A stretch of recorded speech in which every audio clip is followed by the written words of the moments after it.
All right, going live a little early because I got a couple people waiting in here. So just opening up that comment section, just so people can say hi. Um, I apologize if you hear some noise in the background. I got my washing machine going, and I don't have headphones yet. So if the sound quality is bad, I apologize for that as well. Just let me know, and I'll see if I can fix it. But how are you guys doing, man? Appreciate you guys stopping by. See, some people aren't gonna be able to stop by because class time. That's all right. It will be recorded, so you can always watch it later on today. But I guess we can kind of get started now, um, just since we already got it going live. So today I wanted to talk about a couple risers and fallers that, in my eyes, on my board from the NFL Combine. Uh, but I think we should start off with some breaking news that just happened about an hour ago, and that's Calvin Ridley being suspended for the entire 2022 season, um, and possibly more is what they're saying. So I guess he was gambling. His words are that it was only $1,500. It was love you, Noah.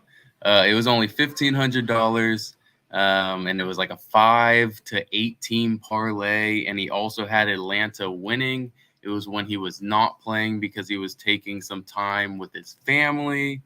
So a lot of crazy stuff. If all that, I know there's an NFL investigation going on. If all that is true, what he's saying, it was only $1,500 and he was betting on his team. That's not good. I don't, it doesn't matter how much money it was. If he's betting on his team to win or lose, that is kind of insider trading. And I think he's deserved to be suspended for the 2022 season. I hope it's not more than that, though. I feel for the guy. He's just trying to be a regular person gambling on sports. You can't really blame someone for gambling on sports. So I feel for him. I kind of wonder if that's why he sat out all of the 2021 season, was because maybe he got word that there was an investigation. But I don't know. It sucks, and I think it's going to. Noah said, here, let me see if I can pull it up. Yeah. Who doesn't love losing money sports betting? Yeah. I mean, yeah, I love it. I know I think I can win and I end up losing. And I think that's the same thing that happened with Calvin Ridley, especially since, he was doing 5+ leg parlays, $1,500 worth. That's crazy. But, yeah, I wonder if that's why he sat out, just because he was hoping, oh, well, maybe if I sit out the rest of the 2021 season, maybe they won't suspend me. But it's a tricky situation for Atlanta, especially because they were hoping to move on from the guy and get some pieces to add to this new team that they've got going. They've got, I think they have the 5th pick, if I'm not mistaken. So maybe this changes that. I'm not 100% sure though. So just wanted to say that off top, just to get that out because it just happened about an hour ago. So moving on to some of the risers. I don't have anything to show visually, so you just have to look at me. I just wrote down a couple guys on my phone. So we'll start with a couple of risers. So the first riser, and I think the biggest riser from the Combine, was Malik Willis, the quarterback out of Liberty. A lot of people saying he could be the first, second, third quarterback taken, somewhere in the middle of the first round, all the way to the middle of the second round. There was kind of a large span of where he could go, but he threw well. He did not run, which I don't think he should have. I think that was smart of him not to, because he's already known to be a freak athlete. Just show off your arm, because all of them are going to love watching your arm. And then there was a video that came out of him giving some clothes to a homeless woman. I guess she was homeless and pregnant. He didn't have any money, so he decided to just give her some of the free clothes that he got. And someone recorded it, so that got out there. That's character stuff. I heard his interviews went well as well. And so that video came out from like a media manager, like a publicity manager, someone that's supposed to help people's public image. I don't know how much that really, if it was scripted or not, but either way, I think NFL teams loved it. And I think, he's a guy who you're thinking, maybe the Steelers at 20 could get, maybe the Steelers at 20 could get him. But I think now, could he go number 2 to Detroit? I think you're talking about a guy who could go 2. I don't see him going 2, but he could be all the way up at 2. He could be at 11 to Washington. I think he's solidified himself as a top 10 pick.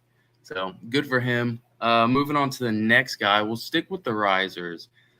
Next guy I got is Jordan Davis, the defensive tackle out of Georgia. Malik Willis is a good God-fearing man. That's right, Noah. That's right. But so Jordan Davis, defensive tackle out of Georgia, a big physical freak. Everyone knows he's a great run stopper, but he lit up the combine at 340 pounds. He ran. I don't have the numbers in front of me, but he ran fast. He ran. I think it was a sub 4.8 at 340 pounds. Just ridiculous numbers for someone that size. He did all his drills well.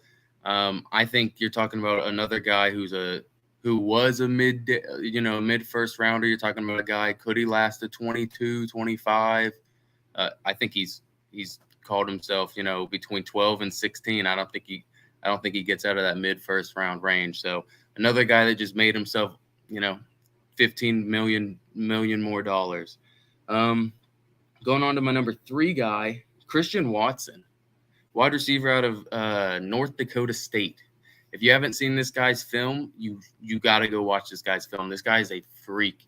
6'4", 215 pounds.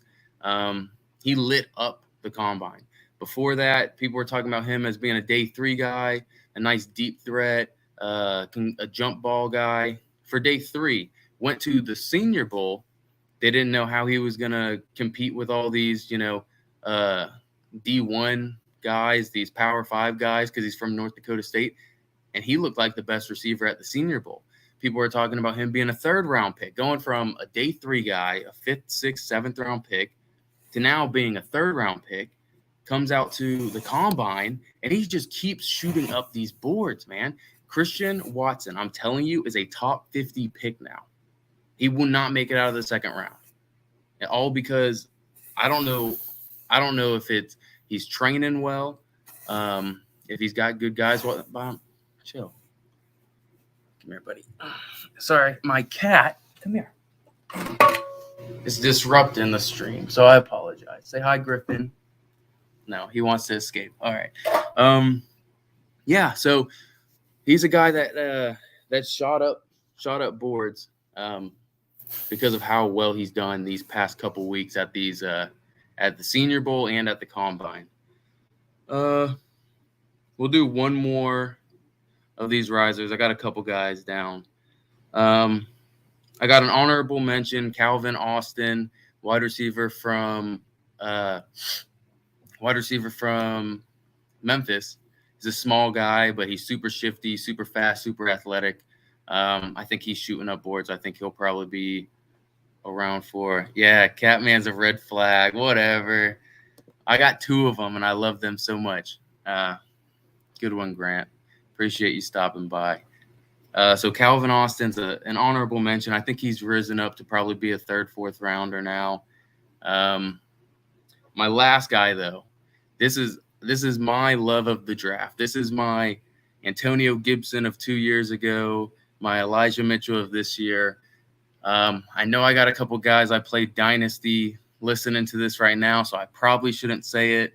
but I'm going to because he's not going to make it to me in the third round anyways. It's Pierre Strong Jr. from South Dakota State. He's a running back. He's elite, and I like him. He's going from a day 3 guy.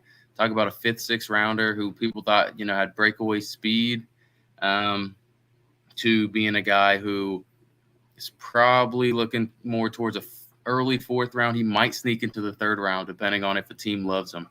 I like him. He had all the athletic testing. Talking about 40-yard dash. So he didn't do the 3-cone. No one really did the 3-cone, but 40-yard dash. His vertical was good. His broad jump was good. He ran crisp routes, catching the ball at the combine. He looked like a natural catching.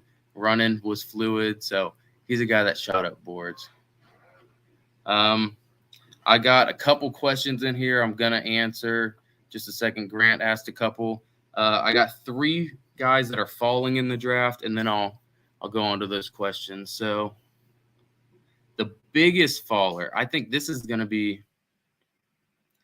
one's a guy who we knew was probably going to fall around this part of the draft, just because we knew he didn't have big hands to begin with. We just didn't know how small they were.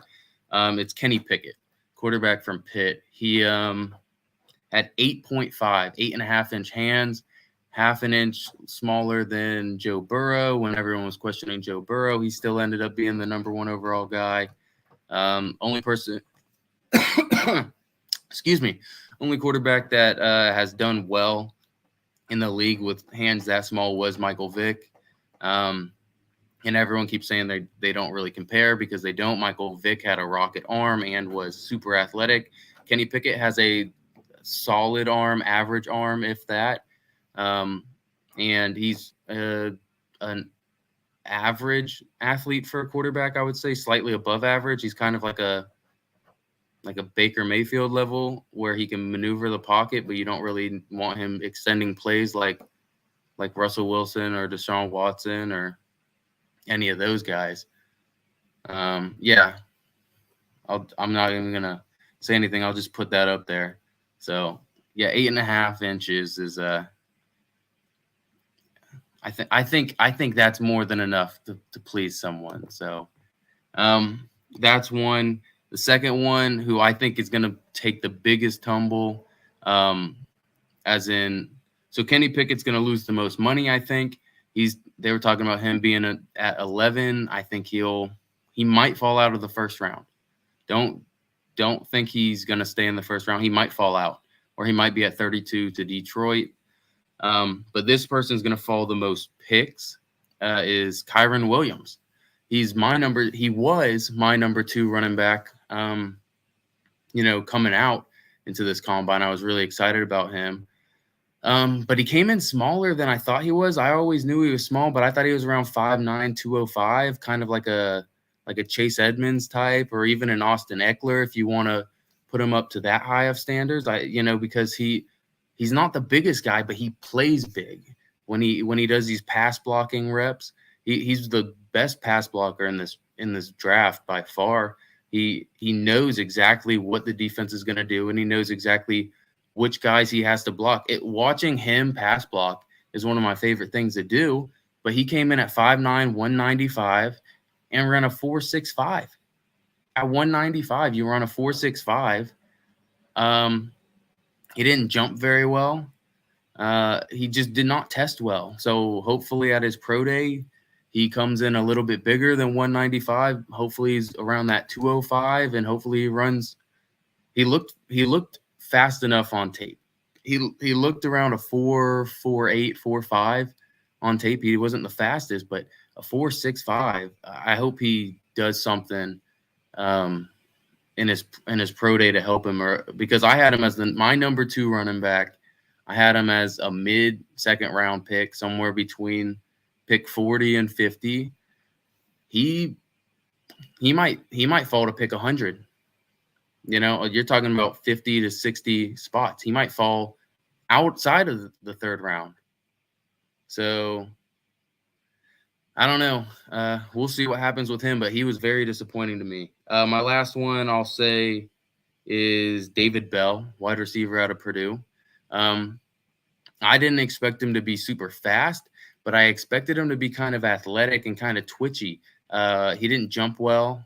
He ran a 4.45, which is fine. That's exactly where I thought he was going to be, but he just didn't jump well. He didn't look very well running routes. So that was a little concerning. He was a guy who, I was thinking around that mid-second to mid-third round range as well, and he might fall to the fourth. Who knows? So I mean, that's really the risers and fallers that I had in my head. So now we can move on to some questions. Let's start. I have some that were sent to me that I got to get to, but let's start up top with Grant's questions because I don't know how much longer he'll be in here. So let's show him some love. How many wide receivers will be taken in round one? I think on my latest mock draft, which is on the website, Countdown County. What is it? Countdown. Shoot. I don't even know what the website is. Hold on. Yeah, Countdown Scouting Network is the website. I'll end up pulling it up. Let's see. My latest mock draft I have. Excuse me. Let me pull it up here. Share screen. I think I had like 4 going, but I think it'll be more than that.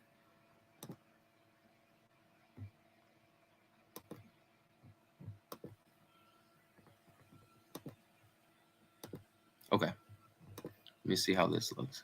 Yeah, that looks good. All right. So for my latest mock, looks like I have to update these pictures. I apologize. And this was last month's mock. I'll do another mock at the end of this month once I get back from my honeymoon. So I got 1, 2, 3, 4. Yeah, I only had 4 going. So I only had 4 going in this mock draft. I do think it'll be closer to 6. I don't think I put in there the USC corner or USC wide receiver, excuse me. And I think you'll probably have another guy sneak up there as well. So I think 6 is the answer, but no less than 4. I think I was a little lower on wide receivers in that draft. Just because I think it's such a deep wide receiver class that, I mean, you could really, end up taking one in the 3rd round that does as well as you do in the back of the 1st. So hope that answers that. Second question from Grant. Which teams do you predict will take a running back in the 1st or 2nd round? I don't know.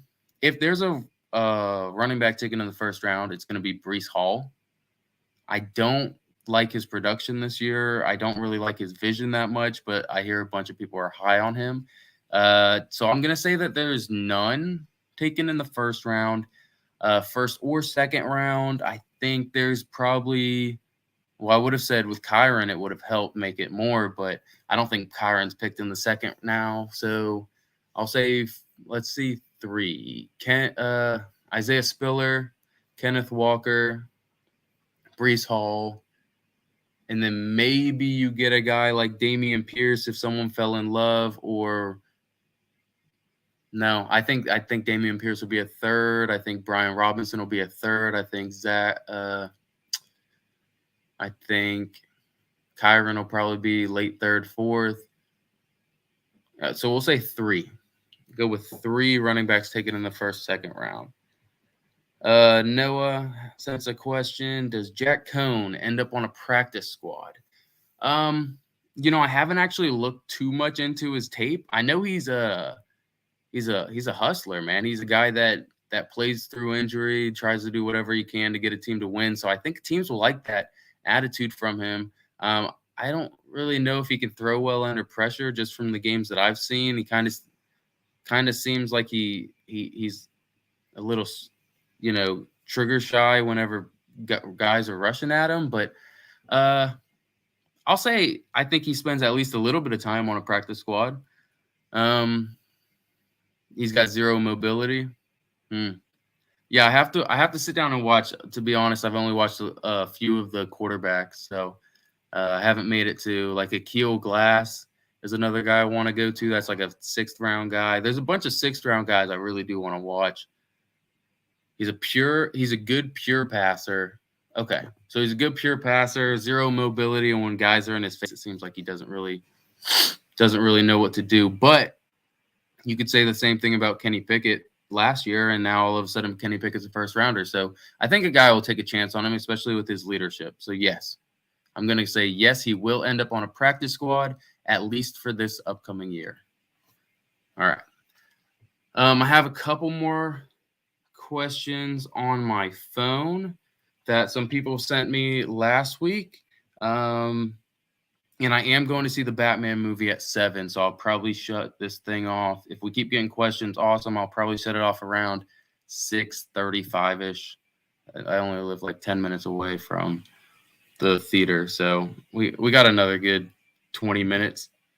Oh, one more for Noah. Yeah, I'll go ahead and do this one too. Opinions on Carson Strong. I like his body type. You know, he's a bigger guy who can move around the pocket. Don't expect him to extend any plays with his legs, but I mean, he can maneuver the pocket. Strong arm. He kind of reminds me of Jared Goff, which that kind of scares me. But he's got a good deep ball. His underneath stuff needs some work, I think.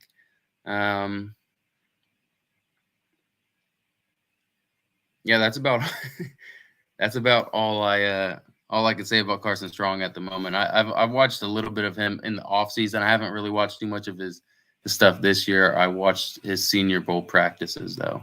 So, all right, let's get to this one. So this was a question from Toby. People talk about DBU and wide receiver U, but who do you think is the O-line U? So offensive lineman. This one you can. I had this question for a while, but I didn't actually sit there thinking about it. You can look at it different ways. So, like people that get offensive linemen drafted in the first round, like Ohio State and Alabama, you could talk about people that last in the league. Florida has guys that stay in the league for a while, but they're not very good. You could look at guys that have like studs. That would be like Wisconsin and Notre Dame. So I'm going to say the 4 that are battling it out would be Wisconsin, Notre Dame, Ohio State, and Alabama. So that's my answer for that one. I see Noah asked another question. I'll get to that one after this one. This is from Brandon. 3 trades that will happen during the draft.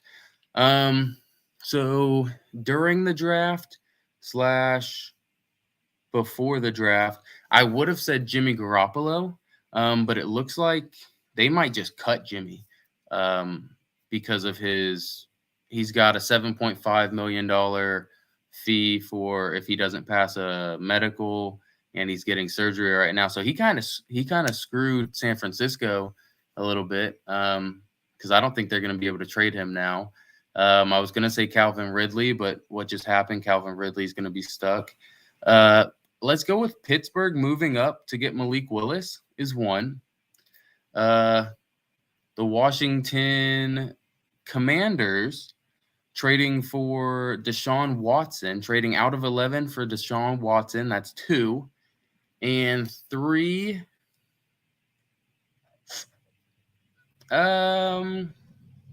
let's go with Laramie Tunsil being traded to either Miami, the Bengals, or let's go with Miami or the Bengals. Laramie Tunsil being traded, so that 29th or that 31st pick being traded for Laramie Tunsil. Those are my 3. So the Commanders trading for Deshaun Watson or Russell Wilson. Pittsburgh trading up for a quarterback / for a veteran quarterback, and Laramie Tunsil being dealt to probably Miami or the Bengals at 29 or 31. All right. Let's get to another question from Noah. Who starts at quarterback for the Colts? This is a tough one. I think Frank Reich really does like Carson Wentz. And if you want to move on, so Carson Wentz is getting paid $26 million this upcoming year. If you cut him, you have to pay him $19 million. But next year, it's zero. So if you keep him for one more year, and then you want to move on from him, $0 if you trade him, $0 if you cut him. So I think they keep him for one more year. But the reason why I'm not that confident about it is because the owner hates him, is what it sounds like. Is that he doesn't like he just doesn't like that he doesn't stay healthy, and he kind of has a sour taste in his mouth because of that Week 17 loss to Jacksonville that kept him out of the playoffs. So I want to say Carson Wentz, especially since Frank Reich and the GM, who I can't even think of right now, since they don't like spending too much money on quarterbacks that they don't think are top tier. But I really can't think of anyone other than Carson Wentz. Aaron Rodgers would be my number 2 guy. But I really think Aaron Rodgers is staying in I think he's staying in Green Bay. Next, I was going to say later on this week, and then I was going to say next week. I have planned out, which I might end up doing a quick stream maybe Wednesday, of my predictions for all 32 starting quarterbacks. But with travel these next couple weeks, I don't know if I'll be able to. So we'll see. I want to put out those starting 32 quarterbacks before free agency, but we'll see. All right, moving on to another question. This is from Brandon as well, I think. Who's a guy who will be drafted day 3 but will have a big impact? A guy I wanted to say was Matt Araiza, the punter from Arizona State. I think he's going to be a day 2 guy, though. I think he's going to go in the 3rd or 4th round.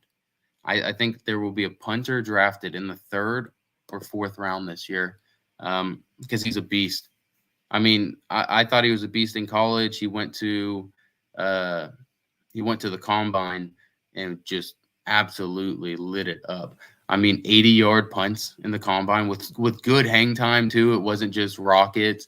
Talk about 60-yard punts that just dropped at the 5-yard line and just stayed there. Just absolutely ridiculous. So I would have said Matt Araiza, punter from Arizona State, but I don't think he'll be day 3. So day 3, I want to see Pierre Strong. I don't think Pierre Strong is going to – I think Pierre Strong might be a 4th rounder. I think he might slip up into that 4th round range, so I think he won't last. To talk about a defensive guy, I haven't really done much defensive guys. So we'll go with another running back, Devontae Price, running back from Florida Atlantic. He's kind of a speedster. He's got a big enough body and can also make some guys miss. So I like his film. I don't think he's going to be a workhorse running back, but he might be your number 2 guy. And you're saying, wow, I got this guy for a 6th round pick. And, he gets 10 touches a game for my team and he does well. So just be on the lookout for Devontae Price, see where he goes. Because that's a guy I am excited about. All right. Noah asked another question. Who starts for Saints? Right now for the Saints, what do you guys have? You guys have Taysom Hill still on contract. I think you guys re-sign Jameis. I think you guys brought your defensive coordinator in to be your head coach. You just brought him up. I don't think he's going to want a bunch of different stuff. I think Jameis was good before he got injured. And I think you probably get him on a 2-year, talk about 2-year, $30 million. So you're paying him $15 million a year. I think that's good. 2-year, $30 million. And if Ian Book is still there developing under him. Maybe you like Ian Book. Maybe you get a guy like Akil Glass in the 6th round from North Alabama A&M, something like that. Alabama A&M, I think. He's a guy I'm really intrigued by. I just hear a bunch of good stuff about him. So we'll see. But I think this year it's going to be Jameis again, especially since he's already doing his crazy workouts. I think you guys will grab him back in free agency. I've got 3 more questions. Is there actually a quarterback worth drafting in the 1st round? That was from, I believe, Austin. So is there a quarterback in this draft worth drafting in the 1st round? It is a very weak quarterback class. There are a bunch of guys that, when I watch them, like Matt Corral or Sam Howell or Desmond Ridder or Carson Strong, even that pop, every once in a while they pop. But I don't see anyone, who I'm like, oh, that's the guy. That guy's going to start for someone's team right now, and he's going to look good doing it on every single play. No, you guys are right. There's no Andrew Luck. There's no Trevor Lawrence. But I think Malik Willis is a guy who deserves to be a 1st-round pick. You talk about Patrick Mahomes being a top 10 guy who wasn't polished. I'm not saying he's Patrick Mahomes. Josh Allen, who wasn't polished, was picked at, 11? Where was he picked? 11, 12, 9, something like that. He wasn't polished. Again, I'm not saying he's going to be like Josh Allen. A guy like Jordan Love picked at 24 from Utah State, a very raw guy. I think he's more like a Jordan Love where he's very, very raw. But again, he's picked at 24 and he was falling. Everyone thought he was going to be picked before that. So I think Malik Willis is the only guy I would take in the 1st round. But I don't know if he's going to be great. That's just the risk. He has all the tools and he has the character that you would want from a 1st-round quarterback. I don't expect him to do anything this year, but he's the guy I would hitch my wagon to. Should the Jets – I'm sorry. Another question. Should the Jags trade out of number 1, and what do you think they could get? I don't think the Jags should trade out of number 1. The problem is there's not a quarterback in this draft. Allen was 7. Okay, I appreciate that. Allen was 7. Yeah, so again, I don't think he's a number 7 guy. Like he's not worth the number 7 pick. But someone's going to grab him because QBs are inflated. But I think he's more of a Jordan Love type. So Malik Willis, Jordan Love, I think he's valued as a top 10 guy, but I think where he should ideally be valued if QBs weren't inflated would be, between 20 and 35. So going back to the Jaguars, in this mock draft, I had him taking Ike Ekwonu. And I think they probably take him or Evan Neal. They need a left tackle to protect their star quarterback. You can't really trade out. I would like them to trade out, and I'm always a proponent of picking up extra assets and trading out, especially since the tackle class is pretty deep this year. But those 2 guys, Evan Neal and Icky, they are they're above the rest. So I think they have to grab one of those guys because if you trade it out, you're probably only trading down 4 spots, something like that. You're trading still in the top 5, and you're going to pick up a second maybe. Like no one's going to overpay because there's not a quarterback to overpay for. Unless someone thinks that Detroit's going to take Malik Willis and they really got to have him at number 11, and it's the Washington Commanders or the Carolina Panthers want to trade in front of Detroit because Detroit keeps saying that they're going to take Malik Willis. So Carolina at 8, like I don't see anyone wanting to trade up and say, oh, we'll give you 3 first-round picks, to trade from 8 to 1 so we can get Malik Willis. It's just not going to happen. So I think they need to sit tight, and I think they need to get whichever guy they feel most comfortable to play left tackle. If they think Evan Neal, who's a bigger guy, kind of a bigger freak, he's like 6'8", 335 pounds, and he looks lean at 335 pounds. If you want to take him, take him. If you want a guy that is kind of more raw, but also more athletic and kind of more mean, he's better in the run game, take Ickey. It's one of those. I think there's a lot they can do. So if they end up taking Aiden Hutchinson or Kayvon Thibodeau or Kyle Hamilton, or we'll just leave it at those guys. If they end up taking any of those guys, that's not a bad pick. But I think what they should do is protect their young quarterback and take a left tackle.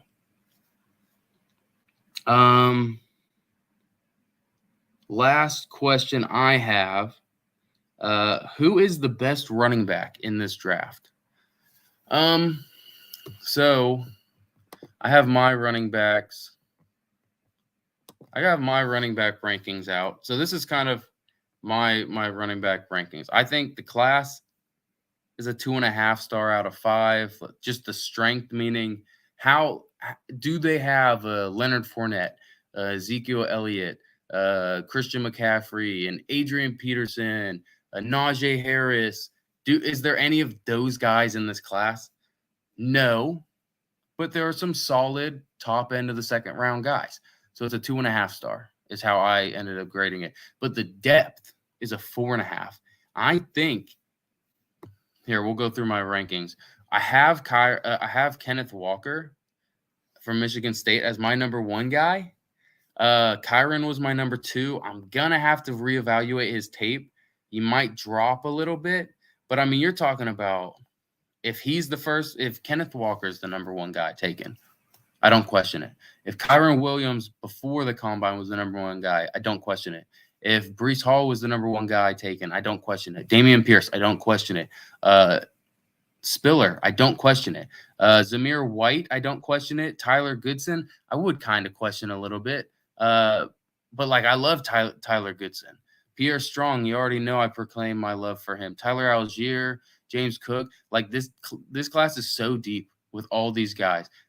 Rachaad White, I love Rachaad White, but he's my 17th ranked guy. That's how deep this class is. Devontae Price, who I just talked about. And then you're talking about guys who I haven't even gotten to scout yet. Abram Smith, I heard, is a beast. He's a baller. He's a mauler. Zonovan Knight, he's a nice third down catching back that someone's going to get on day 3. He's a beast. Kevin Smith, I heard good things about Kevin Smith. His running mate, Zaquandre White, I watched at the Hula Bowl. Looked good.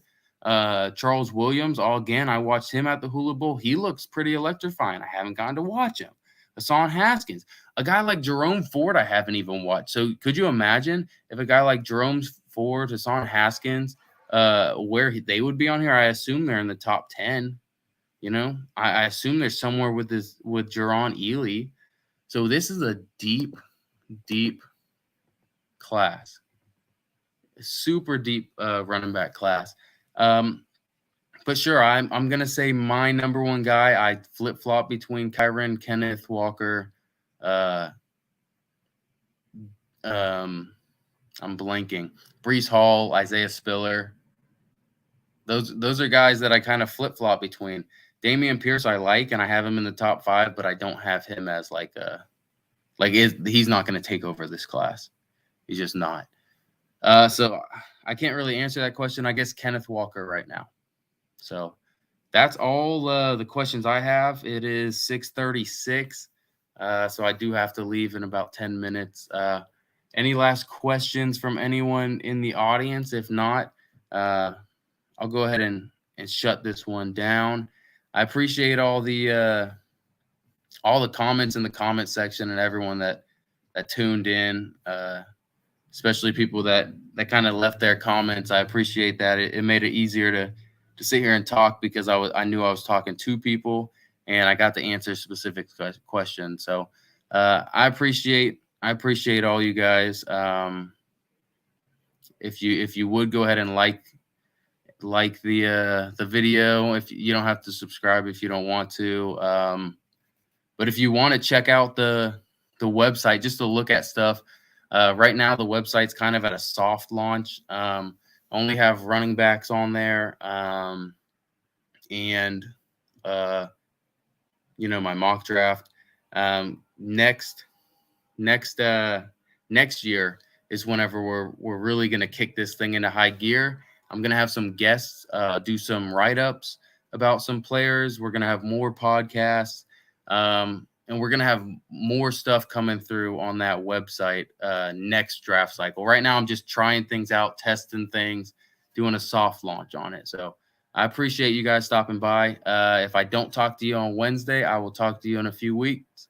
So bye, peace.